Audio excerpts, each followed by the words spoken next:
thank you, Professor Fatihi. Thank you for this introduction. I have known Professor Fatihi for many, many years, and we have known each other for our work, and we've collaborated on many things. And it's a pleasure to see him at this on this forum. I'm grateful to AsiaTEFL and GLA, the host university, for giving me this opportunity to meet all of you and to speak on, what I strongly feel about the virtual language lessons and the challenges of digital age language pedagogy.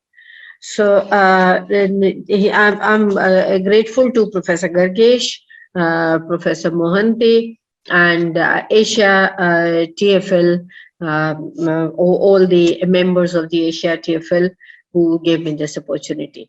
Thank you very much. I would like to speak on the virtual language lessons and the uncompromising teacher, challenges of digital age language pedagogy. In the year 2020 and continuing in the post-pandemic period, management of online education world over was extremely challenging. The first and the foremost challenge was to provide access to education and then solve all those technical hurdles which keep cropping up, and to keep an eye on the IT infrastructure which was threatening to collapse anytime.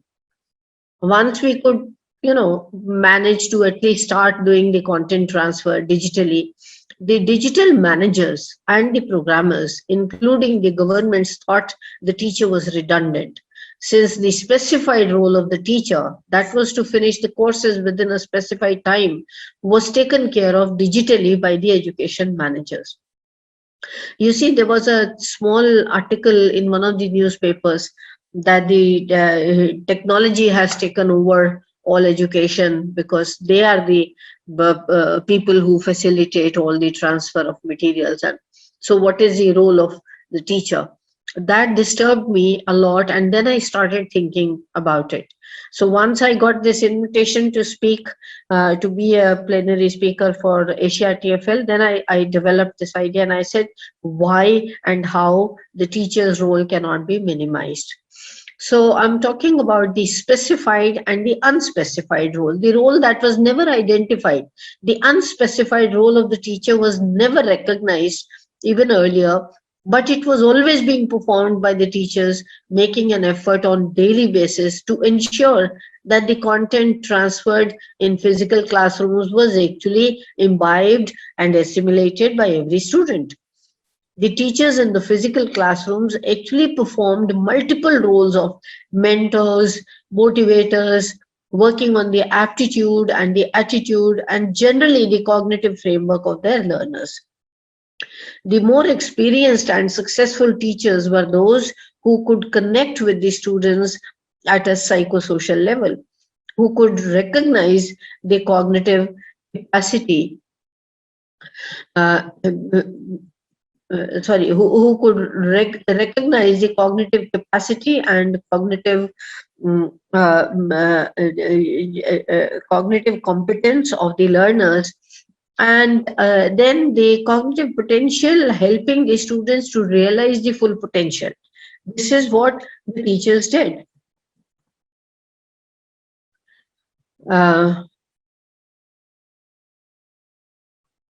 These are the teachers who could recognize the cognitive potential of every student in a mixed ability classroom. We have a book titled with mixed ability classrooms and second language acquisition.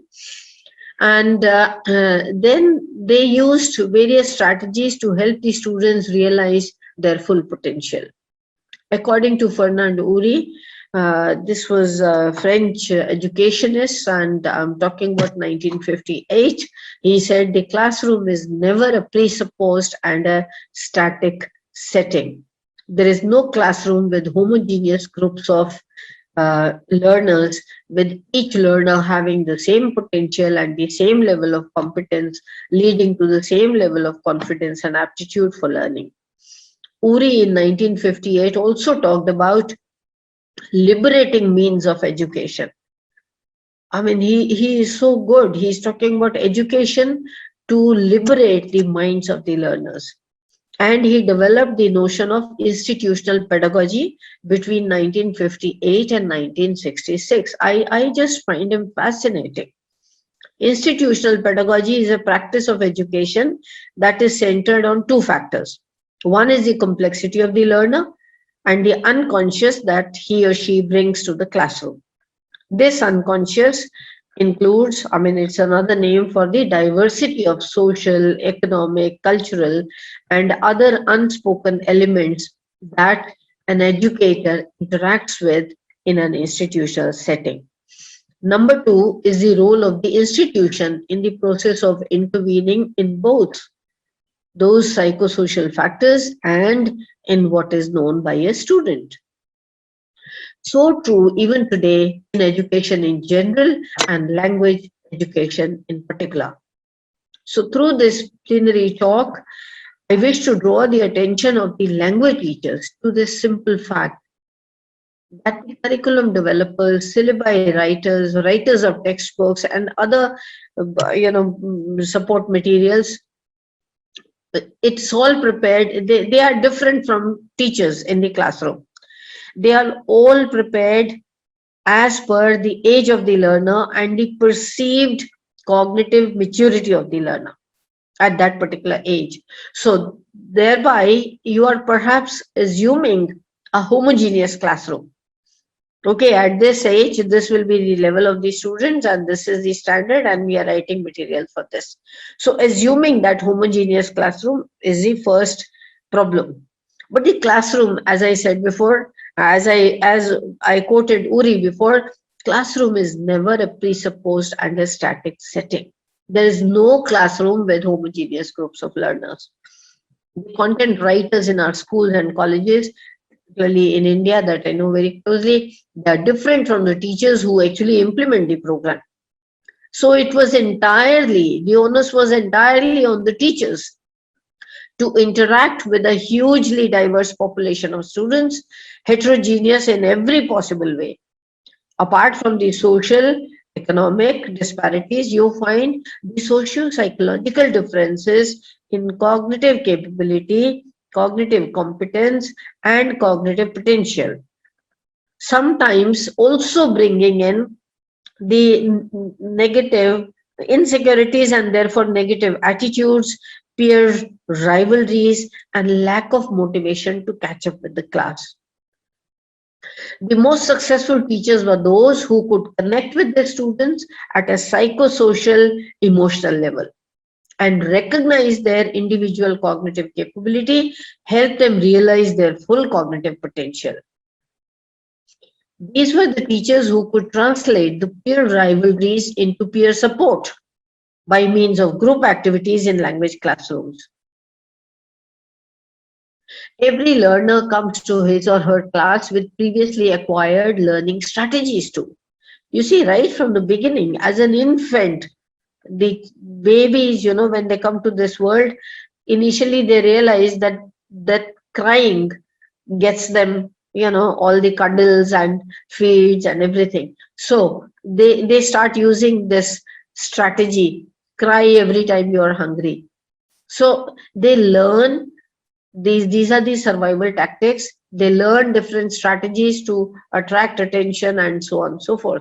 So we acquire, I mean, as a part of normal natural development in the social network, the babies born as biological beings, but suddenly they become social beings the moment they become a part of the family and so on. So the strategies they acquire at every stage of development.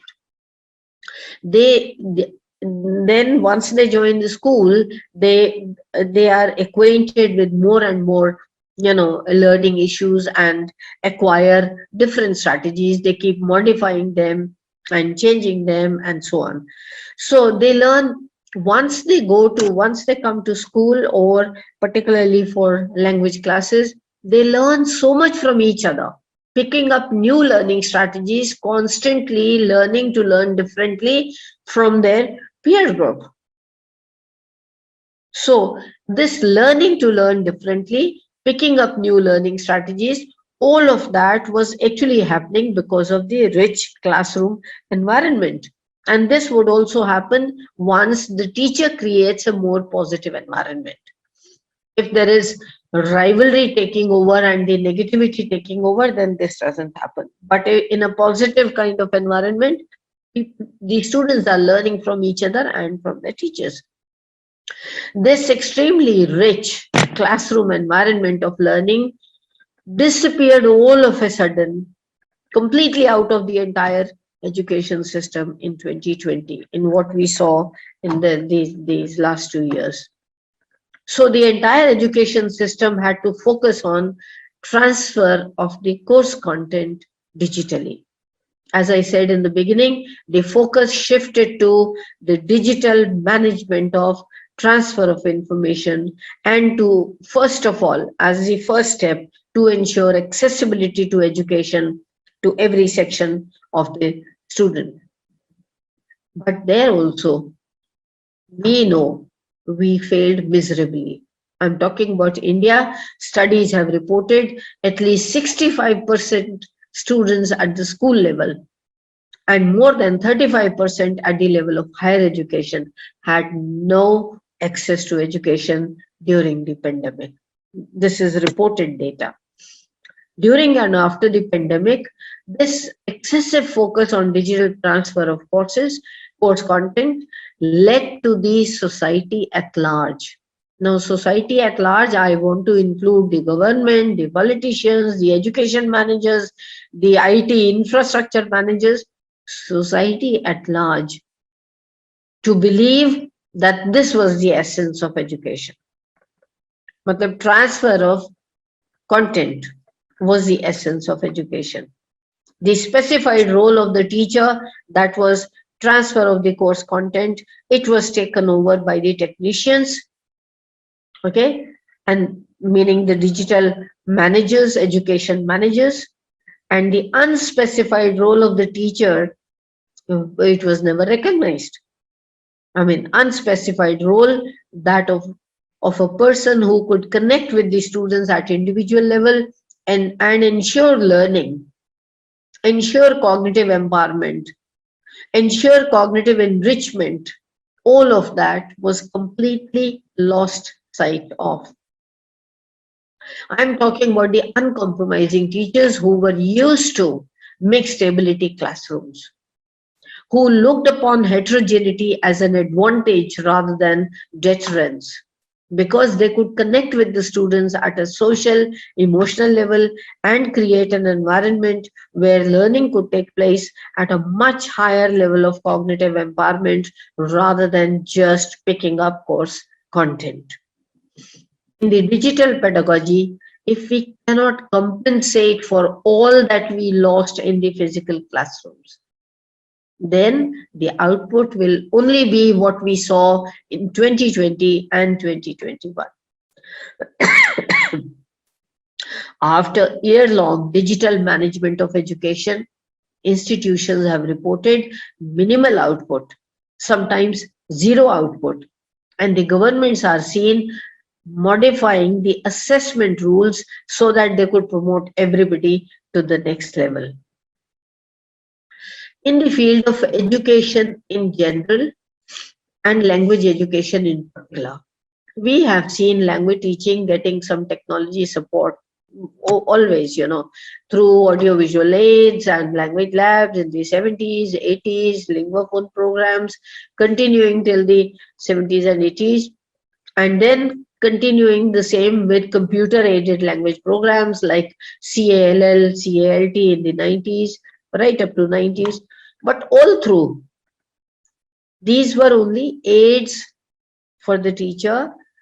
The students kept going back to the physical classrooms because there was always a realization that language can only be picked up from the human environment.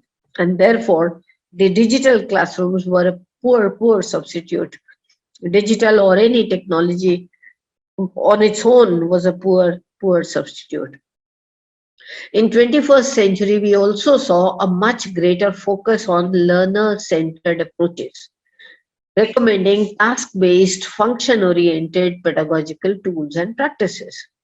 Technology continued to be an aid and a tool for storage, retrieval, presentations in all these new models of language pedagogy. But technology could never substitute the teacher.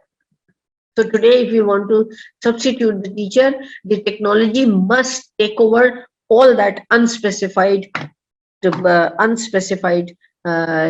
stuff that the teacher was handling in classes.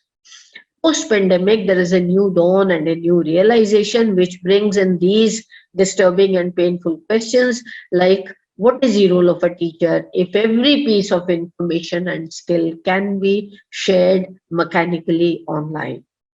At this point, I would like to bring in the learner and the process of learning. Very briefly, the neurocognitive perspective. perspective. Just a minute on this, the perspective on the process of learning. The learner is a social emotional being who learns by responding to the complex psychosocial environment emotionally, which is generally recognized as the right hemisphere function. He or she responds to the environment logically and rationally too, which implies involvement of the left hemisphere of the brain too.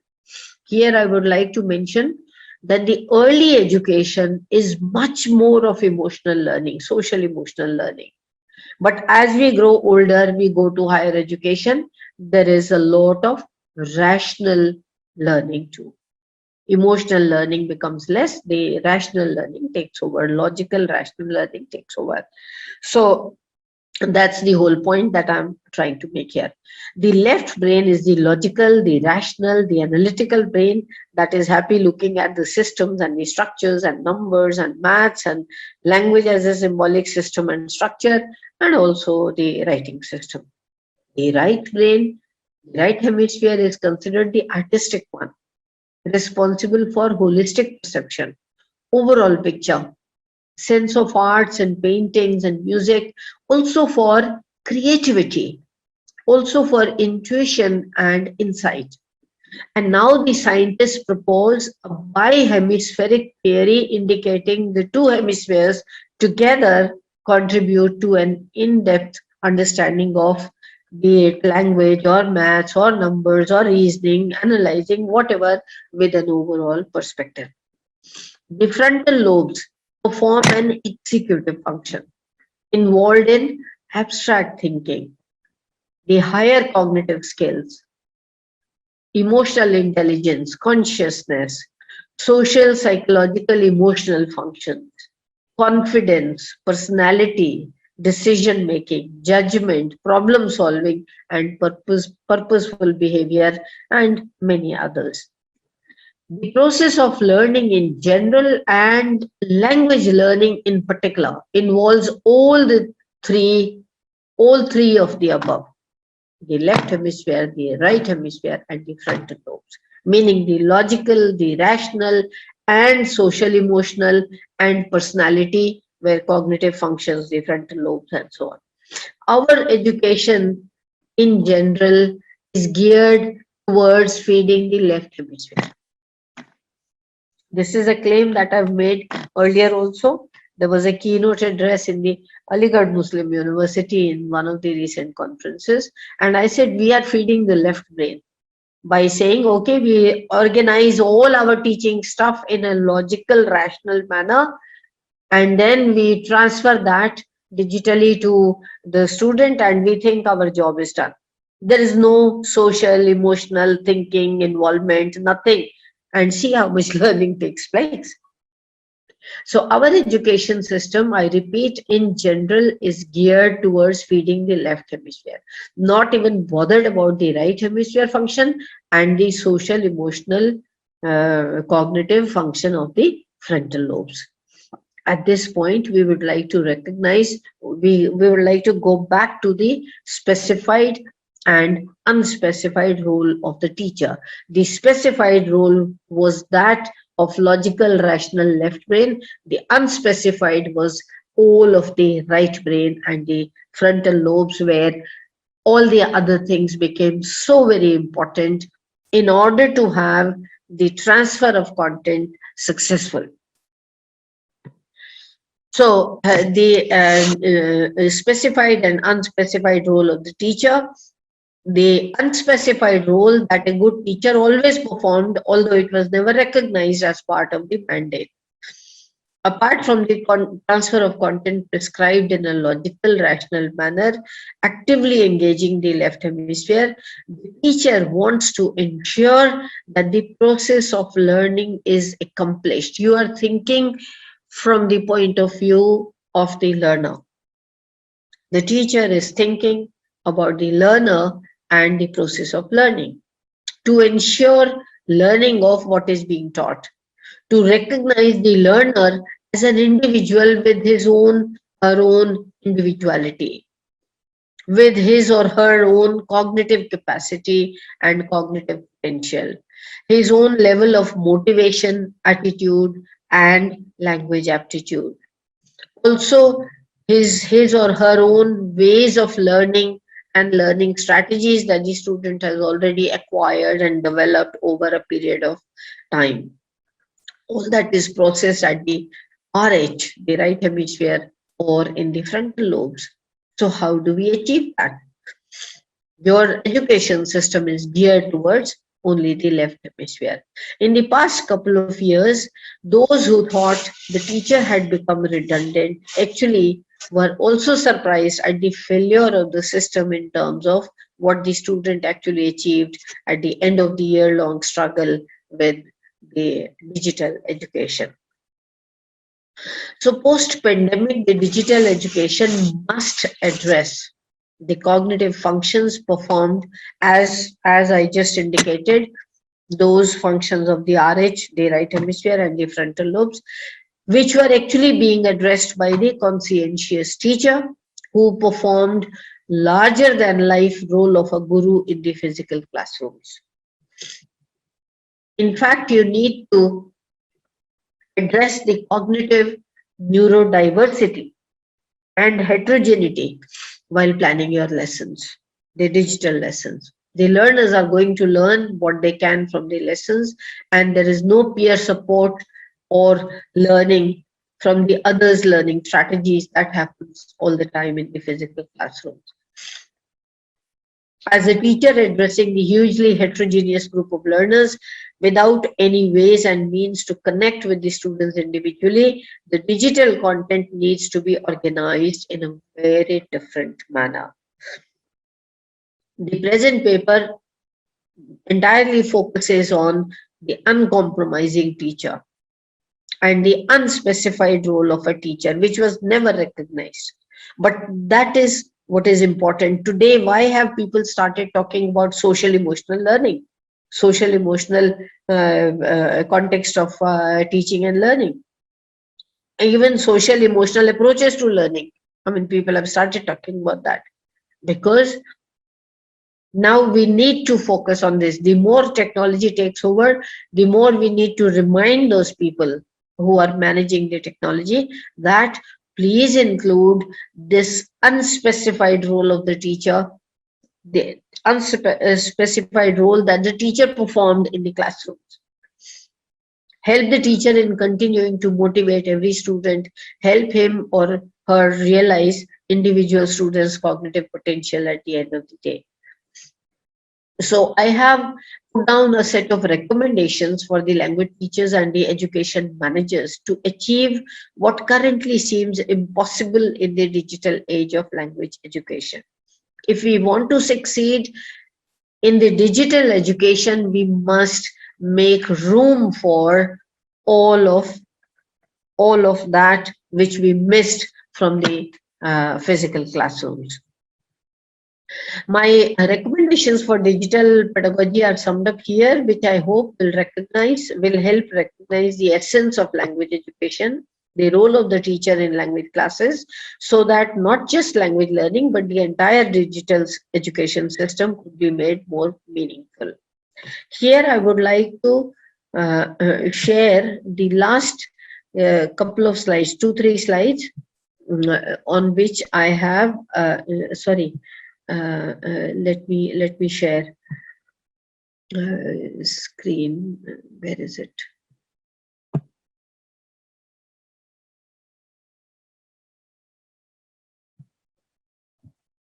I believe the screen share is not enabled. Can someone enable the screen share for ma'am? Okay. I'm trying to share the screen. You are co-host already, Mr. Narang, please. Can I share the screen now? Yes, ma'am. Please.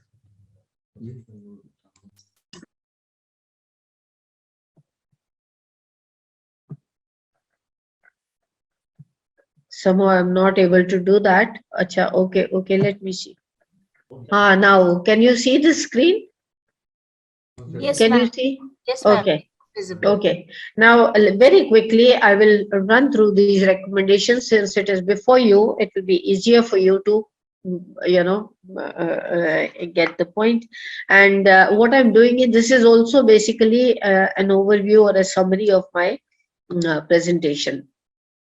So the first one is keeping in mind the ultimate goal of education as empowerment, imparting knowledge. One should prepare to go beyond information sharing. Teachers and educators should consciously focus on cognitive processing at the learner's end. Number three, acquisition of information is one small part of the process of learning to learn, thus empowering the students to acquire, imbibe knowledge, education in the true sense of the word. Recognizing heterogeneity and diversity in classrooms is important, and a good teacher is always able to do that. And this is what the digital education must also include. Number five, heterogeneity and diversity must be appreciated and used as a positive feature, as strength rather than a challenge. The uncompromising teacher I'm talking about does that without ever being acknowledged for that. Let's acknowledge this as an important aspect of the process of learning. The rational approach to the transfer of course content is definitely needed, but the focus on the learner and the process of learning means involving the right brain too. Making a mind map for the entire teaching plan. These are some of the concrete suggestions. Making a mind map for the entire teaching plan to begin with, and then lesson plan on the daily basis, thus converting the curriculum and the syllabus and the course content into a more relatable plan of action for the students, for the learners. This is how we involve our students in the entire plan of action. Share the role and responsibility of the learner in the entire scheme. On the very first day of the teaching, you should involve the learner. Share the role and responsibility of the teacher also in the entire scheme.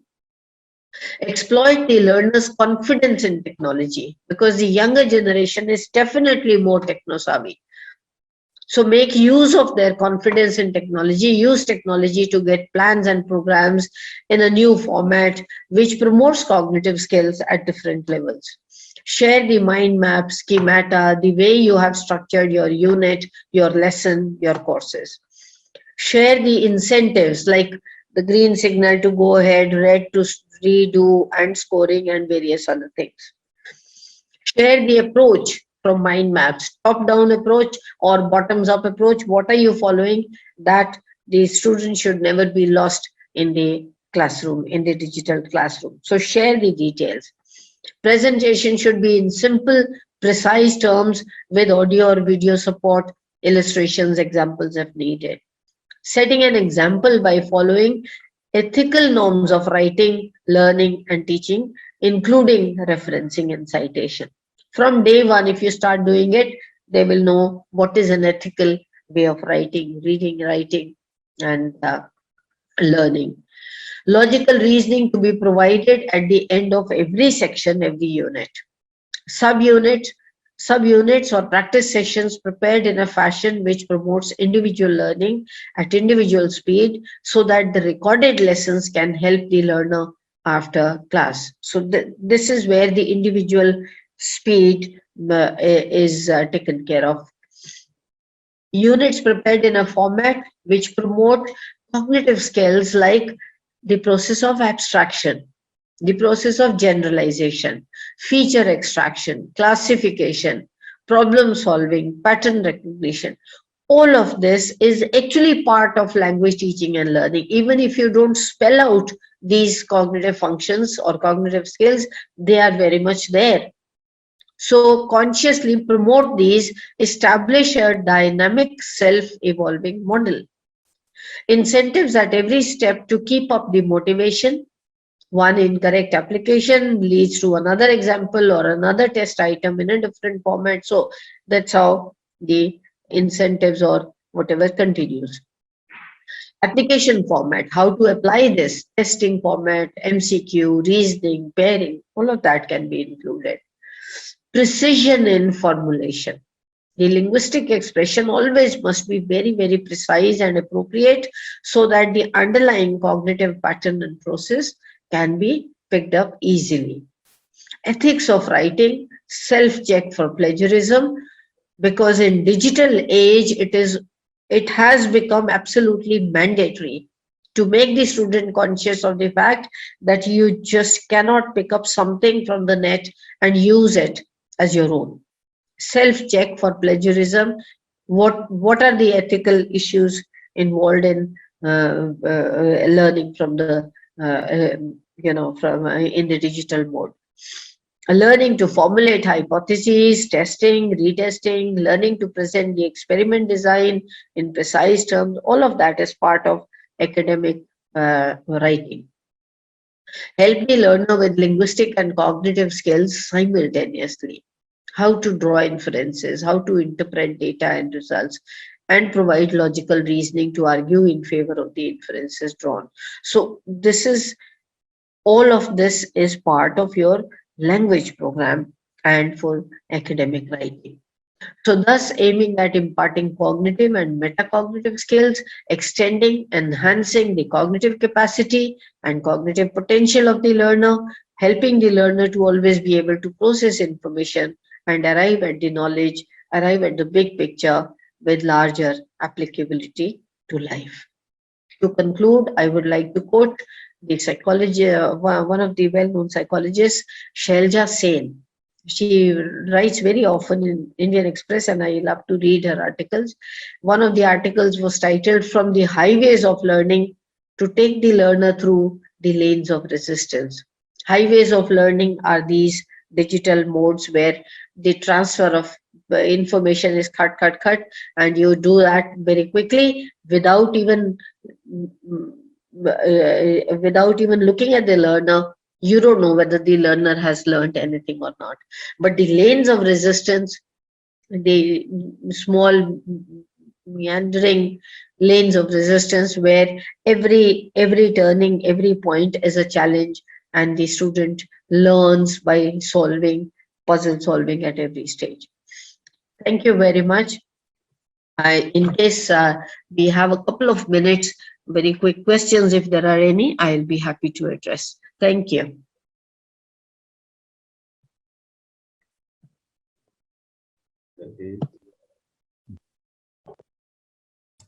Professor Fatihi, you need to unmute yourself.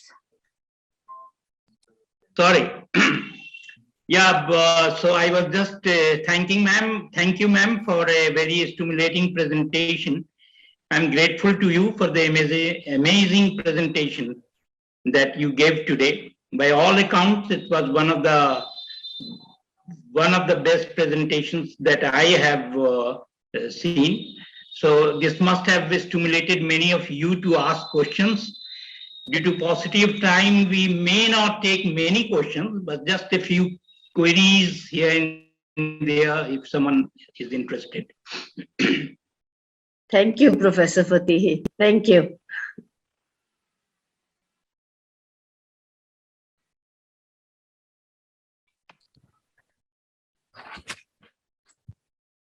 Professor Madhya has a question. She's raising her hand.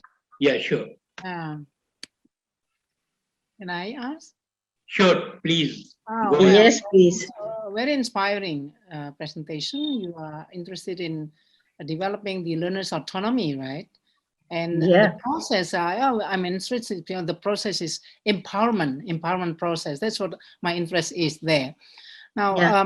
I'm interested particularly in recommendations 9 and 10, which emphasize the responsibility sharing, right? Yes. Does it include decision making related to materials and learning activities like those suggested in pedagogy now? Because the learners have a personalized choices because of Yeah. the technology. Do you include that? Unfortunately, in our education system, the student has no role to play in the choice of materials and also perhaps methods.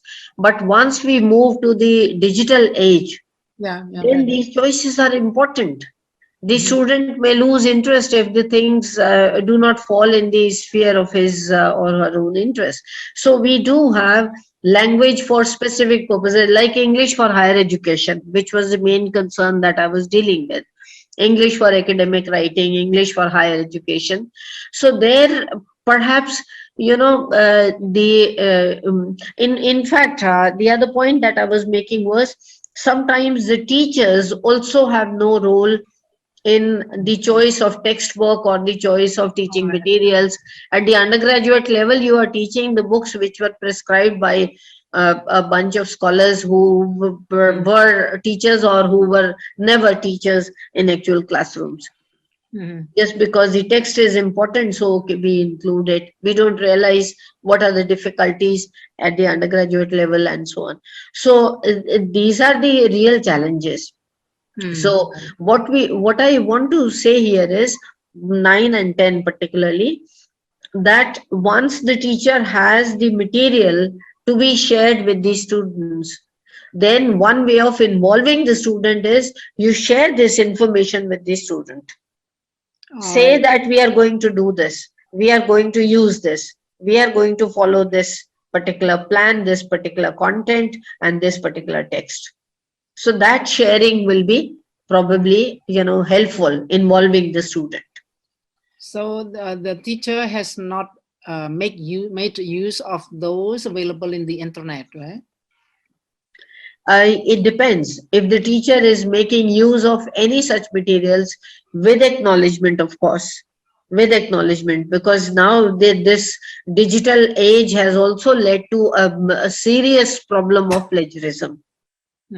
So therefore, once you start recognizing, quoting, referencing, citation in every slide, say that this has come from here, the students should know that they cannot take up, the digital material just for granted, that it's available for everybody to use and you can use it without acknowledging. So critical thinking, yeah.